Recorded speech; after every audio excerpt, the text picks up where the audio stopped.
கோவையை அடுத்த கீரணத்தம் பகுதியில் ஊருக்குள் புகுந்த காட்டு யானைகள் கூட்டத்தால் பரபரப்பு ஏற்பட்டது. இது குறித்த கூடுதல் தகவல்களை வழங்க இணைகிறார் எமது செய்தியாளர் ஹரிதாஸ். ஹரிதாஸ், வணக்கம்.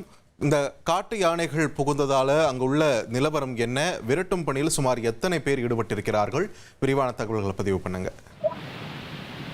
கோவை சரணம்பட்டி அருகே உள்ள கீரணத்தம் பகுதியில் இன்று அதிகாலை 3 யானைகள் கூட்டமாக ஊருக்குள் புகுந்துள்ளது. அந்த பகுதி ஐடி, அதாவது தகவல் தொழில்நுட்ப பூங்காக்கள், அதாவது தகவல் தொழில்நுட்பத்தை சேர்ந்த ஏராளமான கம்பெனிகள் நிறைந்த பகுதியாகும்.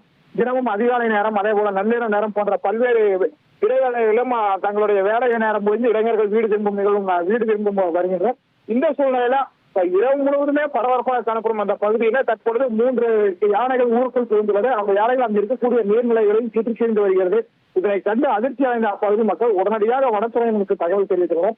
தற்போது வனத்துறையினர் அந்த பகுதிக்கு விரைந்து வந்து அந்த யானைகளை விரட்டும் பணியில் ஈடுபடுகின்றனர். கிட்டத்தட்ட 10க்கும் மேற்பட்ட வனத்துறை ஊழியர்கள் அந்த யானையை காட்டுக்குள் விரட்டும் பணியில் ஈடுபடுகிறார். அந்த பகுதி முழுவதுமே மேற்கு தொடர்ச்சி மலையை ஒட்டியுள்ள பகுதி என்பதால் அந்த பகுதியில் அவ்வப்போது யானைகள் ஊருக்குள் வருவது வழக்கமாகி விட்டது. இந்த சூழல் தற்போது தகவல் தொழில்நுட்ப பூங்காக்கள் நிறைந்த பகுதியில் இந்த யானைகள் புகுந்திருப்பது ஒரு பொதுமக்கள் மத்தியில் ஒரு பெரும் அச்சத்தை ஏற்படுத்தியுள்ளது. இந்த பகுதி என்பது மிகவும் பசுமையாக, எப்போதுமே வருடம் முழுவதுமே பசுமையாக காணப்படும் பகுதி என்பதால் தற்போது யானைகள் இந்த பகுதிக்கு வருகை தந்துள்ளதால் பொதுமக்கள் அச்சமடைந்துள்ளனர்.